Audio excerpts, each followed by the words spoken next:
Why are witches green? The mythology of witches and green skin. Within modern times, many of us are introduced to the concept of a witch being an evil old crone who often possesses green tinted skin. Many attribute this green skin tone to the famous portrayal of the Wicked Witch of the West from L. Frank Baum's The Wizard of Oz. While this depiction, specifically the film iteration, largely popularized the color green for a witch's skin tone, the concept has roots within both mythology and media. Within mythology, the color green is often connected to the unknown, the supernatural, and nature. In terms of its relation to nature, the color green on witches was thought to portray the wild and unpredictable aspects of nature, which in turn linked them to the concept of witches possessing a strong magical prowess. One depiction of the witch throughout mythology that is often depicted with green skin is that of the hag or crone. While they are now thought of as interchangeable with witches, this was not always the case. Traditionally, a hag was seen as a spirit of the goddess in the form of a grotesque and hideous old woman. Similar to the lore of the witch, a hag would also possess powers over the elements and magic. It is believed that the concept of the hag was inspired by pagan beliefs going further back than we have record for, and may possibly embody part of the ancient concept of a goddess. However, when Christianity reached Europe and spread across the continent, hags became more and more demonized alongside many other creatures from European mythology. In terms of the hag, their association as a goddess was practically erased, and they were solely depicted as old women with rotting green skin, living in old dilapidated buildings, turning cauldrons full of mysterious ingredients. They were now beings to solely be feared, wives' tales that mothers would pass down to their children to prevent them from wandering within the woods. Within many tales, hags and simultaneously witches are also portrayed as the antithesis of beauty, as they are depicted as despising it and frequently seeking out to destroy. Some hypothesize that they possess green skin due to its association with sickness and decay, attributes humans innately seek to avoid. In these tales, similar to Disney's Snow White, these hags often plot complex schemes of impersonation, seduction, and betrayal, in order to ruin the lives of those around them who cross them, and in order to corrupt or ruin the righteous and the innocent. Which explains why green skin within media is often seen as something almost to be feared, as regardless of the green-skinned individual's intentions, they are seen as something wrought with evil, overflowing with a venomous amount of envy.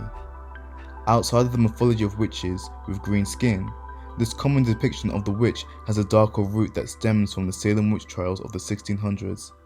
Some believe that the original green faces of these women came from the cruel torture that they were forced to endure during their witch trials.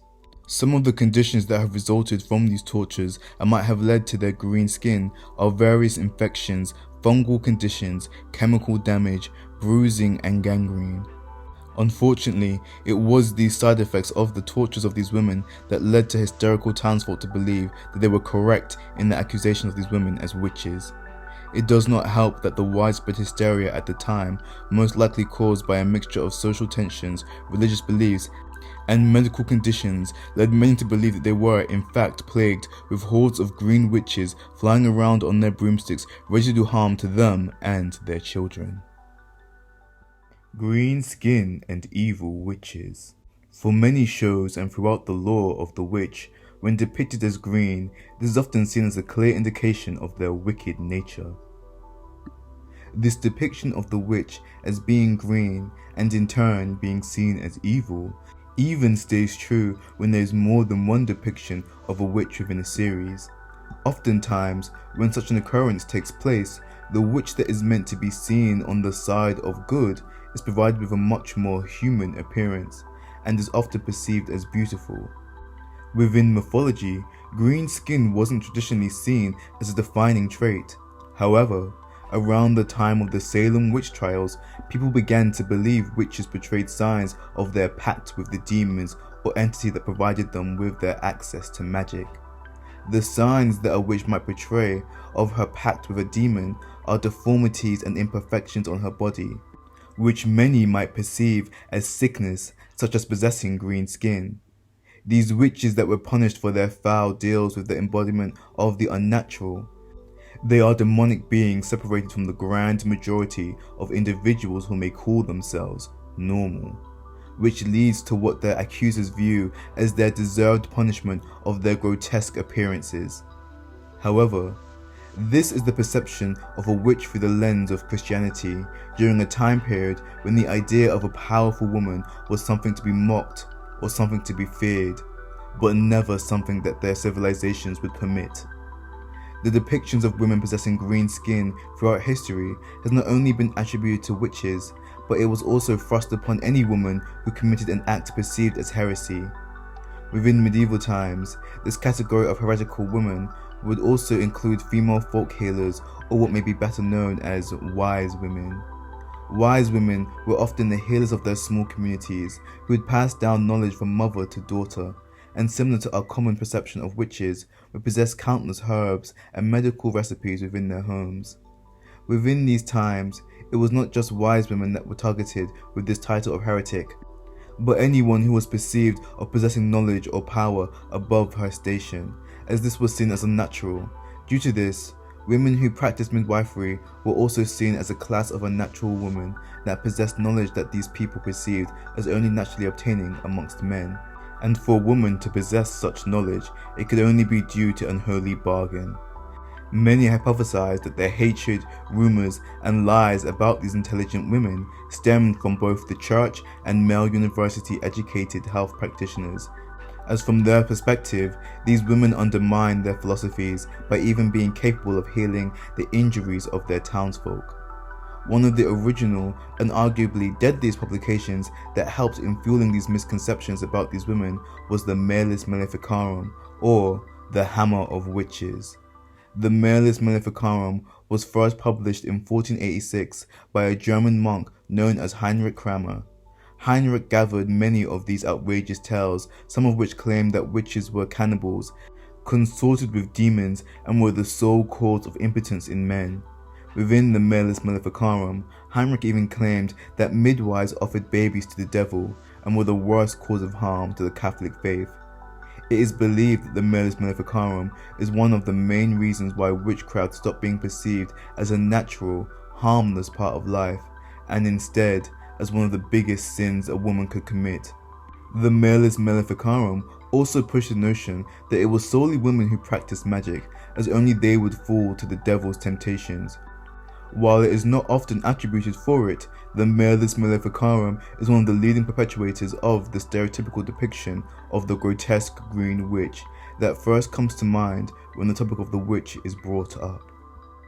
Green witches and envy. When you see a fellow peer of yours do the same tasks as you, live a similar life as you, share the same spaces, the same friends, but succeed far more than you could even imagine, do you not feel green with envy? Interestingly enough, this idiom that most of us are all too familiar with is often associated with witches, especially within present-day media, where evil witches are sometimes shown as possessing green skin and monstrous traits. The color green and its association with envy is theorized to stem from early Roman beliefs about green complexions indicating illness. The ancient Greeks also believed that envy or jealousy was caused by the overproduction of bile, which in turn leads to an individual's possession of green skin. Some literary historians also believe this idiom stems from William Shakespeare's use of this phrase within his plays. If you're not looking within the media, you can also find roots of this idiom within mythology, as it was typically believed that envy would materialize into green snakes, and if an individual was particularly envious, the color green would reflect upon their skin, to reveal their jealous nature to the world. Green may also be associated with envy due to its once notorious difficulty to replicate. Green plant dyes would quickly turn brown when processed. Different materials around the world were attempted to utilize in pursuing the replication of the color green. One example can be found within ancient Egypt, where they attempted to use malachite to obtain their desired green hue. However, it had a tendency to turn black. In the times of the ancient Greeks, they eventually would give up on the pursuit of green, instead being known for their use of yellows, reds, blacks and whites within their paintings. Subsequently, green became known throughout many countries as an evasive colour that many would come to chase and try to copy, but also be envious of those who managed to achieve this evasive hue.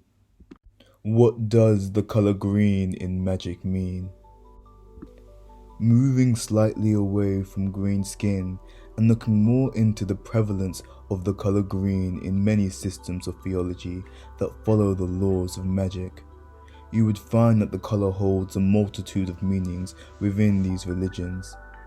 In Wicca, the colour green symbolises growth, prosperity, luck and abundance. It is also often connected to the earth and nature. Within Wicca, there is also a concept of utilizing color magic, which is when a practitioner uses the properties and symbolism of colors around their living spaces or altars to influence magical outcomes and create specific energies. Some Wiccans do this by placing flowers or plants of certain colors throughout their houses, or dedicating specific rooms within their houses to a specific color to allure the properties to this space. But this does not have to be limited to the spaces that they inhabit or the altars that they would use to worship, but can also extend to the clothes they choose to wear and the makeup they display on their bodies and faces. Most commonly, outside of its connection to the natural world, Wiccans will use the colour green to invoke its relation to earthly possession, and more typically, cash. There are countless spells within our world geared towards teaching pagans and magical practitioners how to utilize the color green to attract money towards them twofold, more than what they would spend or lose.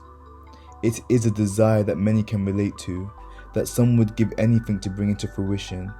As to many, money makes the world go round.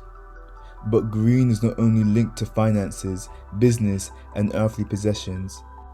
Besides what we have previously stated, green is also associated with fertility, healing, and harmony. Green can also represent new beginnings, change, and creativity. Additionally, it's seen as a color of acceptance, action, and nurturing. As we stated at the beginning of this section, its meanings are vast and wide, but it is the intention of the practitioner which determines the direction of their invocation of the color green. Spells being green in the media. Briefly, we will also touch on the use of the color green within magic in the media. While it is not determined who popularized the use of green to symbolize the use of magic, it can be widely seen throughout many franchises. Personally, the first example that came to my mind was the Disney franchise's use of green to indicate evil magic users. Within Disney, the color green permeates throughout most of their villainous characters' designs, and not just within their magic spells. One area in which this is typically found is within their characters' eyes. Some speculate that this is due to the medieval belief that Europeans held, equating green eyes with magic, witchcraft, and evil. Some notable instances where Disney has used the color green within their villainous magical abilities are the Evil Queen's green potion that she dips into the poison apple, Maleficent's green flames as a dragon, Ursula's wisps of magic as she steals Ariel's voice, and Dr. Facilier's voodoo magic in The Princess and the Frog. In all honesty, there are far more instances of Disney's utilizing the color green to indicate a character's malicious nature. We can only highlight so many. What we will note though, that the first character to possess green eyes without an evil intent is that of Esmeralda from The Hunchback of Notre Dame. However, the antagonist of the film, being Claude Frollo, did consider her to be an evil temptress, so the ties to evil being alluring and foul were not completely eliminated. The first true break from the perception of green with evil, temptresses, or even dark magic can be found in that of Rapunzel in Disney's Tangled, amongst 3/4 of a century later.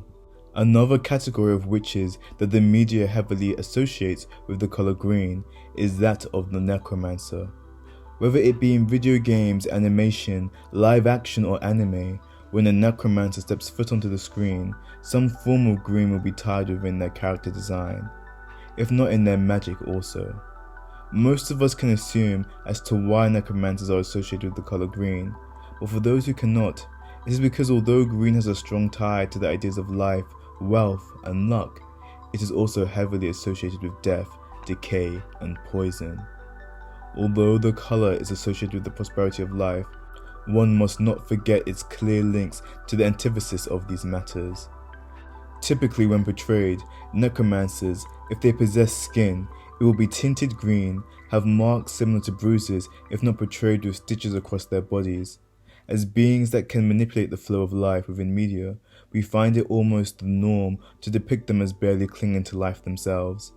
Some famous examples of necromancers that utilize these green tropes are Naruto's Orochimaru, Sauron from The Lord of the Rings, the Lich from Adventure Time, and most recently, Simon Armour from the Dungeons & Dragons Honor Amongst Thieves film.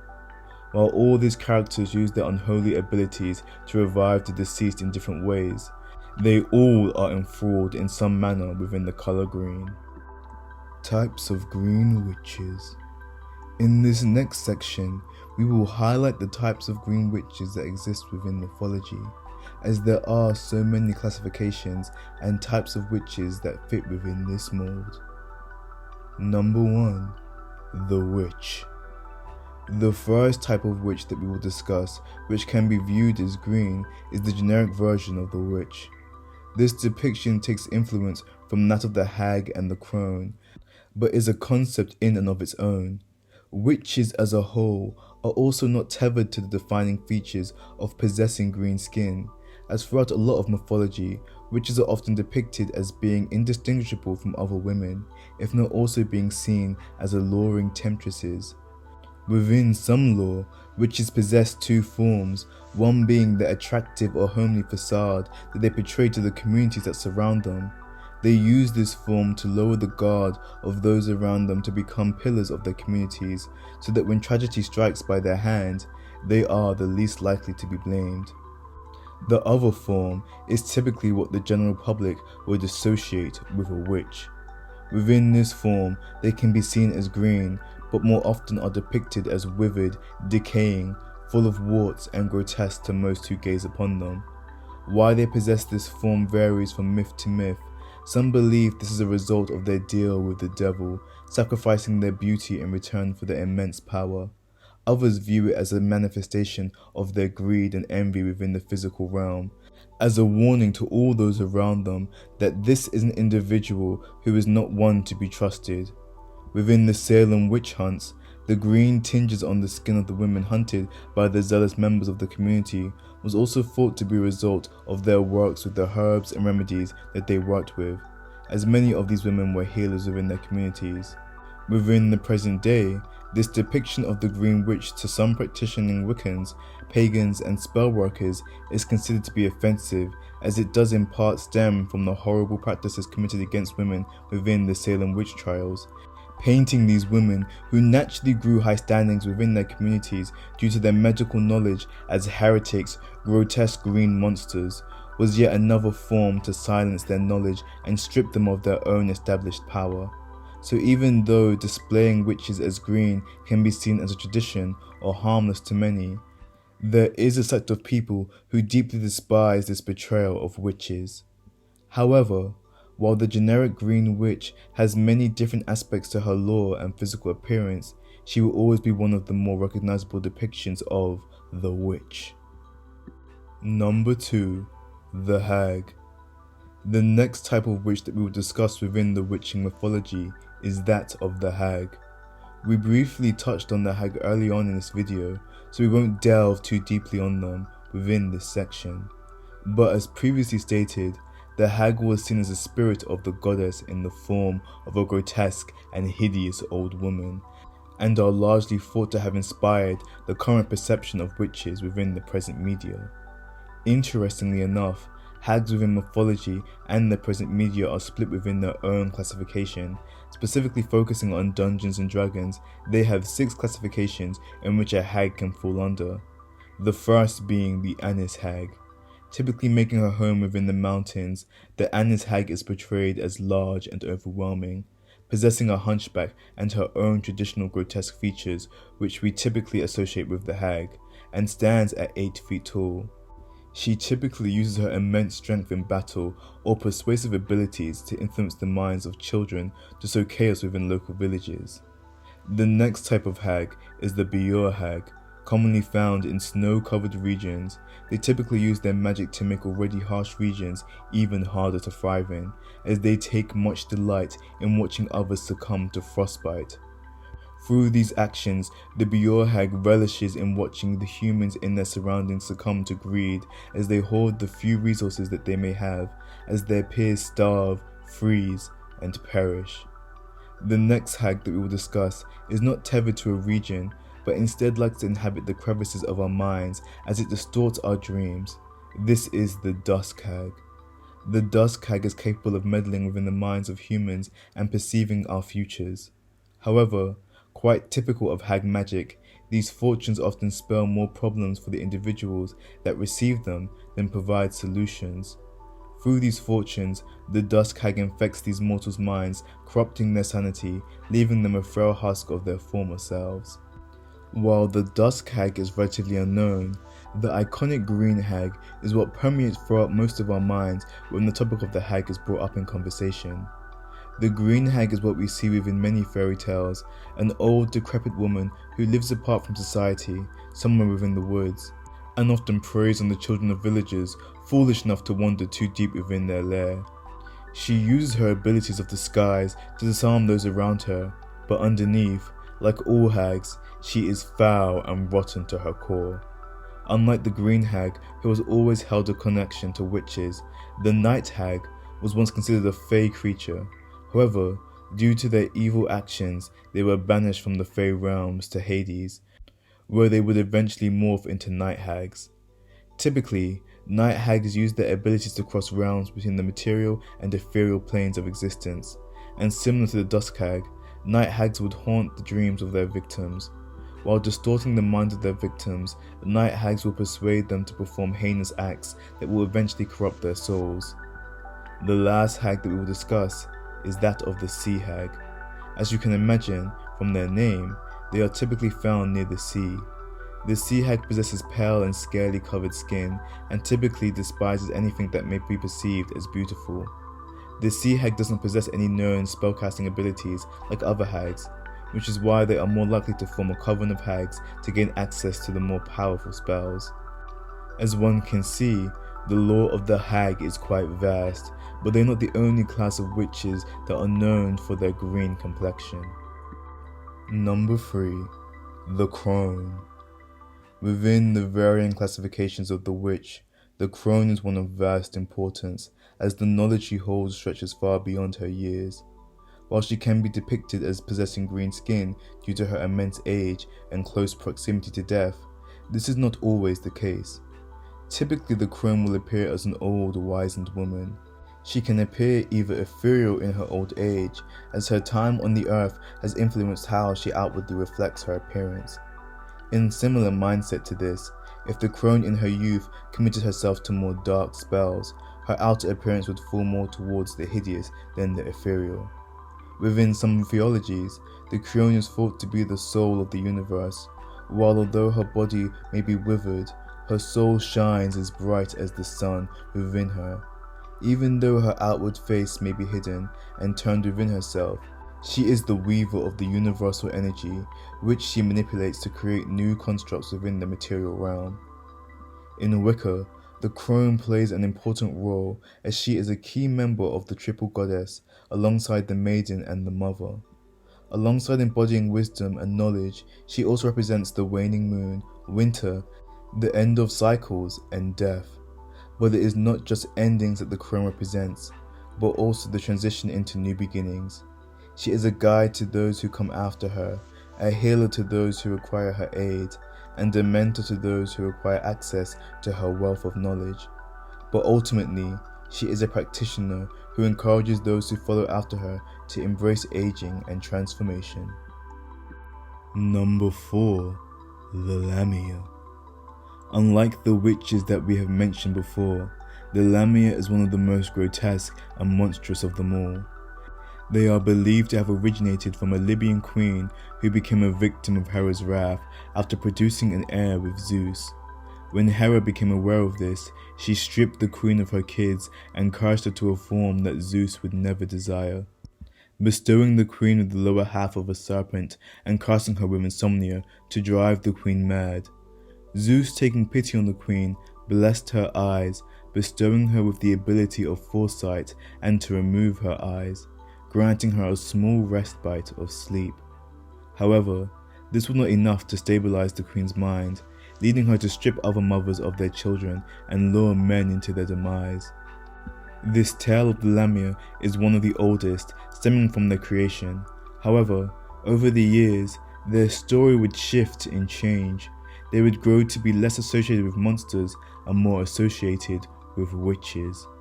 As witches, Lamia are thought to possess two forms. Their natural appearance is thought to be more monstrous, where they appear as a grotesque, green, scaly creature that consumes the blood of mortals. In their second state, they appear as extremely alluring, beautiful women and are almost indistinguishable from mortal women, except for a line of green or yellow scales running down the length of their spines. It is believed that Lamia witches tend to reproduce asexually.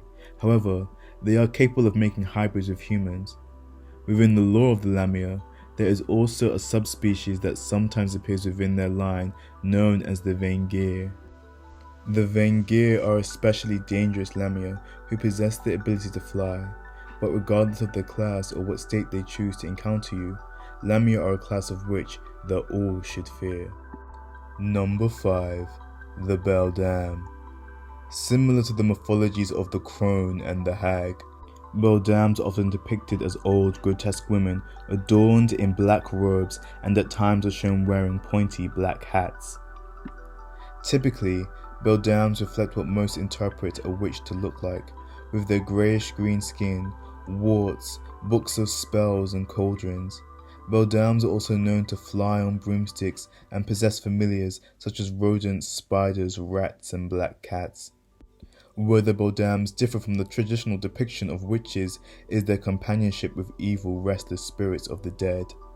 Beldams also do not have the option of choosing the paths they fall into when practicing magic. If a witch identifies as a Beldam, they are either incapable or outright refuse to brew potions or cast spells that could be viewed as good. The goals of a Beldam have and will always be to cause the most harm and ruin to the lives of those around them for their own pleasure. One of the more well-known depictions of a Beldam can be found within Neil Gaiman's Coraline. In this film, the Beldam is referred to as the Other Mother. Like many witches, as you will know by now, she had the ability to shift forms between that of a warm, welcoming mother and that of an evil greenish-grey witch. Unlike most witches that we've seen, she does possess buttons for eyes and the need to take the eyes of others and replace them with buttons of her own creation. But this is not what makes her a Beldam. It is her entrapment of the children she has lured and trapped within her realm that signifies her as a Beldam, and what separates her from the traditional depiction of a witch. Green witches in the media. Within this last section, instead of focusing on the mythology of the witch or the historical prevalence, we will solely focus on how the media has chosen to portray the Green Witch, whether it be through the historical ugly and evil depiction of a decaying hag-like being who has nothing but evil within her soul, or highlighting the unique ways different storytellers have inverted the trope of the Green Witch. Number 1. The Witch Hazel from Looney Tunes. The first witch that we will highlight is that of the Witch Hazel from the Looney Tunes franchise. She reflects our typical idea of what a witch should look like, with her green skin, black straw-like hair, warts on her face, pointy black shoes, and dark robes. She is also often portrayed flying on broomsticks and living in old, decrepit, haunted mansions. Her name derives from the North American shrub known also as witch hazel that, interestingly enough, is mostly used for medicinal reasons, rather than doing harm. While traditionally, in her earlier appearances such as Broomstick Bunny, which debuted in 1956, she was often portrayed as a villainous character out to do characters like Bugs Bunny harm. Her depiction over the years would change. While it took some time to get to this point, in present representations of the witch Hazel, she's often shown as a friend to the main cast of characters, often placing them in supernatural predicaments by mere circumstance or through the main cast's own doing by meddling through her things. I chose to start with the witch Hazel, as although she is a side character within the Looney Tunes franchise, she is a long-lasting figure whose progression and alterations within the media reflect on our current thoughts of the witch. Number 2. Voldemort. The next magical being that I've chosen to focus on is not a witch, but instead a wizard, who self-transfigured his appearance through the darkest of spells. This wizard somewhat embodies the essence of the evil Green Witch. I am of course talking about he who must not be named, Lord Voldemort. Unlike the generic green evil witch within media, Lord Voldemort was not born this way or forced to have his inhuman appearance, but instead chose this grotesque, snake-like form, even though it stood so far apart from most wizards and witches within his franchise. For Lord Voldemort, this new, often feared form was chosen due to his own selfish desires for immortality, and the only way he knew how to achieve this goal was through the creation of Horcruxes. Within the Harry Potter universe, the specifics of creating a Horcrux are never fully divulged, as they are merely stated as too heinous and vile for any to be made aware of. But the little that is revealed to the audience is that it involves killing another being to split one's own soul and hide it in something else. It is believed that with each separation of his soul, his once devilishly handsome looks became more and more vile to reflect his true decrepit nature. This physical representation of Voldemort's descent is an interesting take on the traditional depictions of witches, especially in the world of Harry Potter, where many witches and wizards are portrayed on the screen and are often indistinguishable from any other human. Lord Voldemort as a character falls more towards the old belief that it is not magic that makes witches foul, but the actions they choose to do with the powers that have been bestowed upon them. Number 3. The Lady of the Green, Narnia. Another witch that stands apart from the typical depiction that we see within the media is the Lady of the Green in C.S. Lewis's The Silver Chair in his Narnia series. For those who may not have read the books and think I am referring to the Jadis or the White Witch, you may be interested to know that there was another. The Lady of the Green, unlike most witches, was not portrayed as hideous, inhuman, old, or decrepit, but was instead a young, attractive woman, adorned in a green gown. She was a powerful sorceress who often used her magics to ensnare her subjects, who were typically gnomes, and used them in an attempt to take over Narnia. While she was referred to as a witch or a sorceress, through her own action of creating her kingdom, the Underland, and her claim to belonging to a divine race that knew neither age nor death, she appeared oftentimes as more akin to an evil goddess than that of a witch. However, this beautiful depiction was not her only form, as she also had the ability to appear as a green serpent. She would use her serpent form to spy on the people of Narnia, gather intel, but also often grow jealous and greedy when she slithered upon those who possessed something that she too desired. More than any of the witches that we have discussed, the Lady of the Green is a perfect example that looks can be deceiving. And even if a being is a sorceress or witch, this does not mean that she must be ugly or green, as this side of the Lady of the Green was hidden away, and only allowed to slither out and rear its ugly green head when she desired it to. Number 4. Maleficent. The second to last witch that we will discuss in this series, and one of my personal favorites, is that of Maleficent. For me as a child of the late 90s, she is one of my earliest memories of a witch being reflected as green and evil.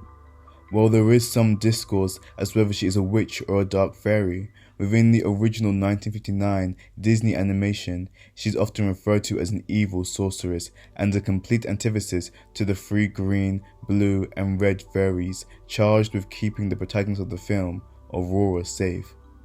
Within the animation, she is depicted as a pale green-skinned, tall and slender woman who possesses large black horns on the top of her head. Like many witches within the media's traditional depiction of the witch, Maleficent also shares their love of dark black robes that engulf their body, and her own familiar in the shape of a black crow named Diablo. The name of her familiar and the long horns on her head perhaps are somewhat of a link to the demonic source of her power, as witches are traditionally believed to have obtained their abilities from pacts they would make with the devil. Oftentimes, these witches within European mythology were also believed to gain a host of powers, one of which was the ability to shapeshift. Like these witches, Maleficent also has the ability to change their form.